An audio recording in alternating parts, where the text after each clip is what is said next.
It's little things. It starts somewhere. You have 3-0 up. It looks like pretty easy, everything, and then all of a sudden, that leads you always on the wrong path in life and in football.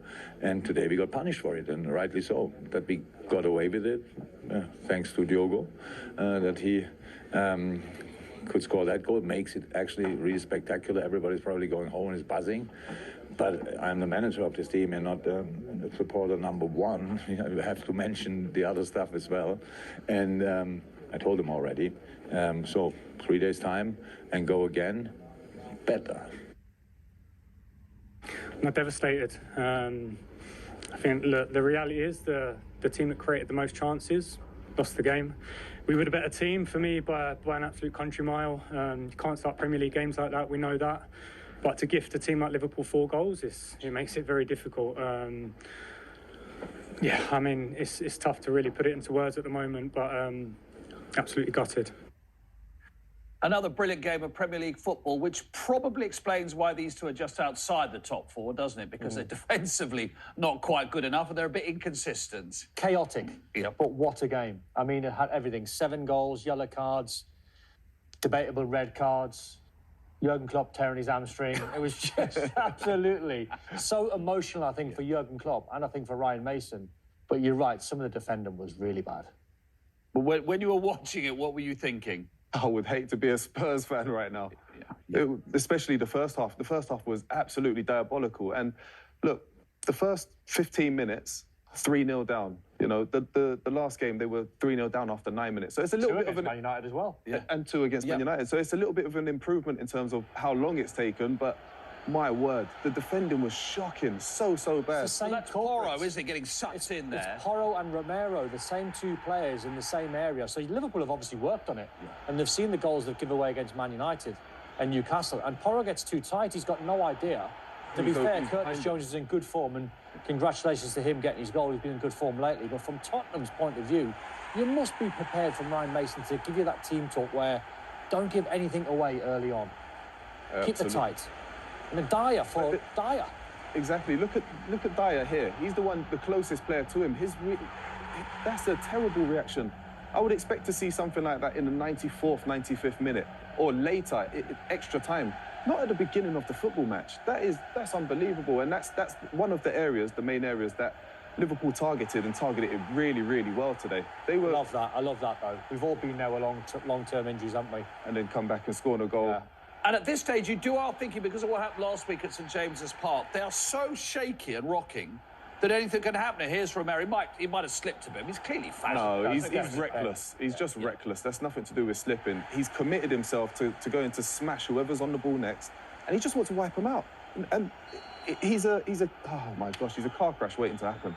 Interesting after the fact that Salah missed against Arsenal, missed against Bournemouth. Went safe for that, didn't he? Yeah, he makes sure it's on target. This is on target, whatever else happens. Look, that's relief, isn't it, there? Yeah. I think the strange thing about this game is when Liverpool were 3-0 up, you know, inside 15 minutes, it was, what score is this going to be? And I meant like a 7 or an 8. Tottenham will collapse. They didn't. They showed good character. Yeah.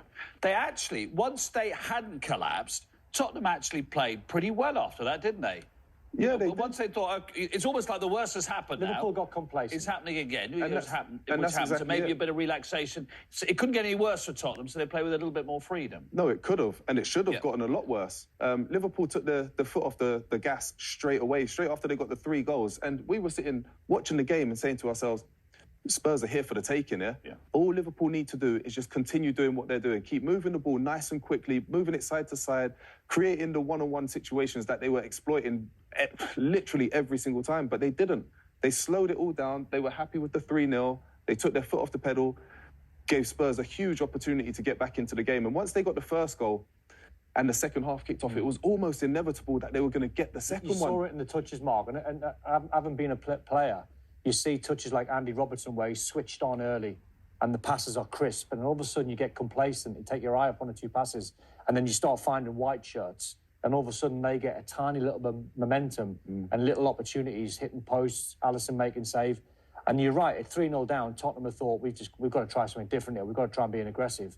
We've got to keep going with this because we're going to get walloped here. And when you look at the Harry Kane goal, which made it 3-1, Andy Robertson gets sucked in, doesn't he? Instead of keeping his eye on Harry Kane. Stay with Harry Kane, attach yourself on Kane. And Andy Robertson goes in no man's land, really, because, you know, any player can slip. Virgil van Dijk gets done down the side. But he commits himself. Who? Virgil But that's it. mistake number one. Yeah. Mistake number two is Andy Robertson not tracking Harry Kane. When he's got 3 other defenders that are dealing with Perisic, who's got the ball. Great finish from Harry Kane. Great, good technique from just saying. Great technique. He get over the ball. You can see it in his eyes, especially in that last clip.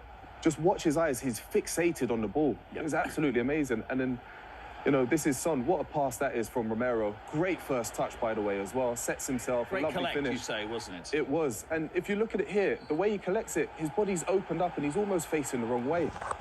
Great technique. And Son is one of those players that have been relatively disappointing this season with everything that he's done early on. But the last couple of games, he looks like we're starting to see the old Son again, which the Spurs fans will be really happy with. Again, great delivery. Richarlison, brave diving header. I think that's his first goal. First in the Premier League. He scored the Champions League, first Premier League goal. But defending, look at the defending. Terrible, terrible defending. That's the soundtrack of Liverpool's season. The last few weeks, they've played really well going forward, Don. But the soundtrack too much of this season has been poor defensive work from Liverpool. A lot of teams are starting to exploit, we've seen it against Forest the other week, the naivety and the high line of Liverpool, where all you have to do is make sure you put corners in the box, wide free kicks. Nottingham Forest must have put, I don't know, a dozen long throws in the box, and Liverpool couldn't cope. They never win the first header. No. You're always taught in that scenario. If you're an attacker, if you're Tottenham, if you're Nottingham Forest, and it's a long throw, wide free kick, make first contact, keep the ball alive. Defensive side of it, you're taught, can we get height and distance on the clearance? Then you can potentially break. There's something in their rhythm where they're fragile from wide free kicks, corners, and even long throws. That's a worry, because that's basics. So it's 3-3, and you're thinking Tottenham have got a great point here. Lucas Moura must hate Merseyside, because he came on at Everton when they were 1-up, got himself 2 yellow cards, Everton equalised, and here, Jermaine, I have no idea. Well, we know what he's thinking. I'm going to play it back to the goalkeeper. But to play it back centrally... Oh, do you know what? I would be over the moon if that was an assist. Yeah. Because that was he couldn't have passed it through to Jota any better. He's not aware of his surrounding. He's tried to cushion it to Romero, I think it is. And in a situation like that, you just bring it down. You're under pressure. You've just equalised. 93rd minute, you've just equalised. Bring it under control. Clear it with the second touch, but he doesn't. He tries the cute little first time. I feel for him a little bit, because everything that he's been through over the last year or so, especially after everything that he has done for Spurs over the last couple of years, it's tough, isn't it? If you sort of see that again as a player, and if you're Lucas Moura and you go into the Rolodex of what should I do now in terms of my control, you'd never play that pass. Never. Your options are, if you're confident, you go outside of the right foot because you're right foot, and then you're putting it on your correct side. When you see it again, Papsar was the correct ball to play. Little cushion pass into midfield, but he's probably got a little bit stressed. He's probably thought, well, I'm going to knock it back to Romero. Then all of a sudden, he's got too heavy with his touch, and then you just get punished. And Jota, you know, we talked about the strikers Liverpool want, I think, in that scenario. I don't even think it's Mo Salah. No. It's definitely not Nunez at the minute. The one man you want bearing down is Jota, the way he finishes on his left side. He's just so calm. He's never a problem for the manager, whether he's starting on the bench or whether he's on the bench or whether he's starting games, he gets taken off, brought on. And his technique in that situation is first class.